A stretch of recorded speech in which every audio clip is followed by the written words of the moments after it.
دفعہ ایئرپورٹ پہ خاتون نے پوچھا کہ بھئی ہمارے شوہر جو ہیں وہ ایک سال کے لیے ملک سے باہر رہتے ہیں، تو ہمارے لیے یہ تو نیچرل ہے نا، وہ کہتے ہیں ہمیں پھر برائی کے خیالات آنا شروع ہوتے ہیں. تو انہوں نے کچھ سوال پوچھے، وہ حیا کے خلاف ہیں، میں اس کو نہیں یہاں ڈسکس کر سکتا. میں نے ان سے کہا میاں کے علاوہ آپ کے پاس کوئی راستہ نہیں ہے اپنی خواہش پوری کرنے کا. تو وہ کہنے لگے پھر ہم کیا کریں، میاں بھی مجبور ہے. وہ کہہ رہے میں کیسے، اور اپنے ساتھ رکھ نہیں سکتا میاں، کیونکہ جو ہے وہ اس کے پاس اتنی تنخواہ نہیں ہے کہ بیوی کو رکھ سکے.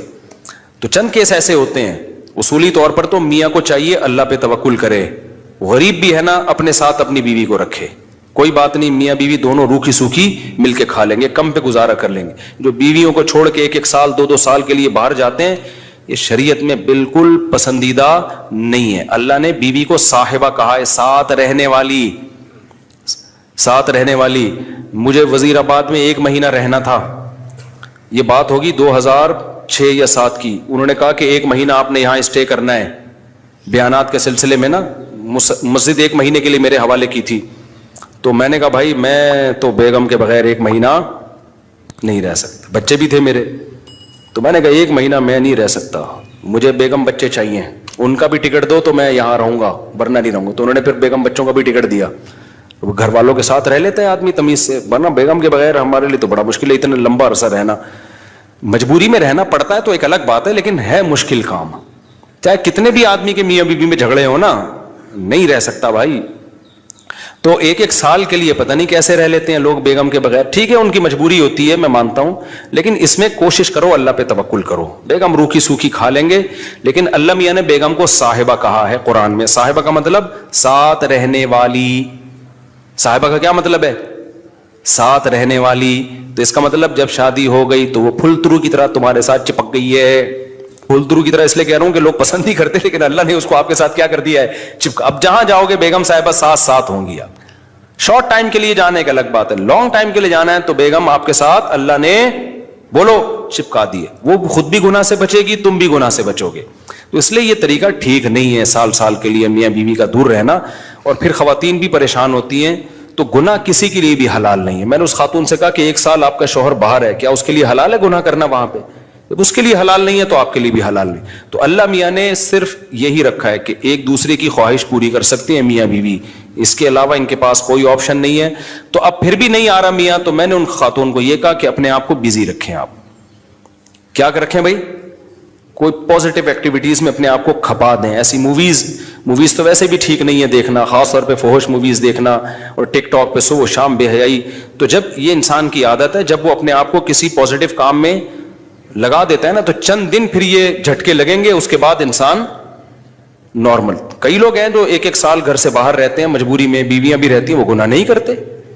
وجہ کیا ہے کہ وہ سوچتے ہی نہیں نا اس بارے میں، وہ اپنے آپ کو بزی رکھتے ہیں، مصروف رکھتے ہیں. تبلیغی جماعت میں سال کے لیے لوگ جاتے ہیں. میں تو اس کو صحیح نہیں سمجھتا، بیگم کو، جوان بیوی کو چھوڑ کر جاؤ آپ. لیکن بہرحال جو جاتے ہیں تو وہ گناہ تھوڑی کرتے ہیں، بچے رہتے ہیں، کیونکہ وہ ایک خاص ترتیب میں اپنے آپ کو جوڑ چکے ہوتے ہیں. بہرحال یہ نہیں ہے اس کو. تبلیغی جماعت میں سال کے لیے جا رہے ہو، اگر شادی شدہ ہو بیگم کو بھی لے کے جاؤ ساتھ میں. ہم تو یہی کہتے ہیں تبلیغ والوں سے بھی، بھائی اگر سال کے لیے جا رہے ہو نا، تو یہ زمانہ بہت خطرناک زمانہ ہے. حضرت عمر نے جہاد میں نہیں چھوڑا تھا، تو یا اس کے لیے جو ہے وہ ایجڈ ہو گئی ہے، بوڑھی ہو گئی ہے، ایک الگ بات ہے. لیکن آج کل بہت مسائل کھڑے ہونے کا خطرہ ہوتا ہے. لوگ کہتے ہیں نہیں فلاں سال کے لیے گیا کوئی مسئلہ نہیں ہوا. بھائی مسئلہ ہونے پر حکم کا مدار نہیں ہے، فتنے پر حکم کا مدار ہے، خوف پر. بے پردگی جب ہوتی ہے تو لازمی زنا نہیں ہوتا، لیکن زنا کا خطرہ ہوتا ہے. تو خطرے کی بیس پہ شریعت نے عورت کو پردے کا حکم دیا ہے. سمجھ رہے ہو؟ تو آپ اپنی بیگم کو 1 سال کے لیے، جوان بیوی ہے، اس کو چھوڑ کے چلے گئے، تو ضروری نہیں کہ وہ برائی میں لگے، لیکن برائی کا خطرہ ہے نا. تو خطروں کی بیس پہ احکام دیے ہیں شریعت نے. برائی کا یقین ہو پھر تو بالکل ہی حرام ہے. تو خطرے کی بیس ہے، خطرہ اس بات کا. اس لیے اتنا لمبا بیگم کو چھوڑ کے جانا ٹھیک. اور میں آپ سے بتاتا ہوں، دیکھو جس کو بیوی کے حقوق دینے ہو نا، اپنی بیٹی کو سامنے رکھ کے سوچ لے. آپ یہ چاہتے ہو کہ آپ کی بچی کی شادی ہو اور داماد اس کو 1 سال کے لیے چھوڑ کے چلا جائے، تو آپ اپنی بیٹی کے لیے پسند کرو گے اس بات کو؟ تو جو اپنے کے لیے پسند نہیں کر رہے، دوسروں کی بیٹیوں کے لیے کیوں پسند کر رہے ہو اس بات کو؟ بھائی یہ تو غلط ہے نا. تو اس لیے یہ اچھے لوگوں کی علامت نہیں ہے. تبلیغ میں اللہ کے لیے قربانی دے رہے ہوتے ہیں، لیکن بیگم کو بھی لے جاؤ یار. سمجھتے ہو کہ نہیں سمجھتے؟ یا پھر شادی کے بغیر پہلے سال لگا لو, شادی کی ہے تو پھر بیگم کو ساتھ لے کے جاؤ.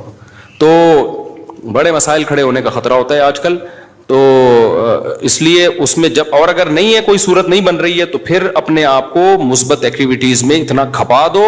تو میں آپ کو گارنٹی سے کہتا ہوں چند دن چند مہینوں کے بعد آپ کے دماغ سے وہ خیالات نکل جائیں گے. تو آپ مصروف کر دو گے اپنے آپ کو, لیکن اس بیس پہ آپ کے لیے کوئی بھی گناہ حلال نہیں ہے, گناہ حلال نہیں ہوگا آپ کے لیے. اچھا بھائی, طاہر شمیر رحیم یار خان انٹرچینج سے جب بھی گزر ہو میرے پاس کھانا کھا کے جائے. ٹھیک ہے انشاءاللہ, صلو علی الحبیب.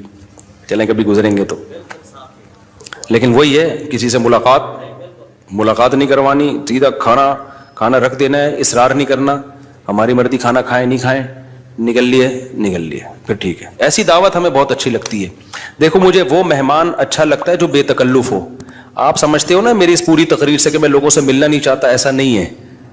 بے تکلف آدمی مجھے پسند ہے. میرے پاس 3 دن بھی لوگ ٹھہر کے جاتے ہیں جو میرے رشتے دار نہیں ہیں, لیکن یہ وہ لوگ ہیں. کیسے لوگ ہیں؟ ابھی پشاور سے میرے ایک پرانے دوست آئے ملنے کے لیے.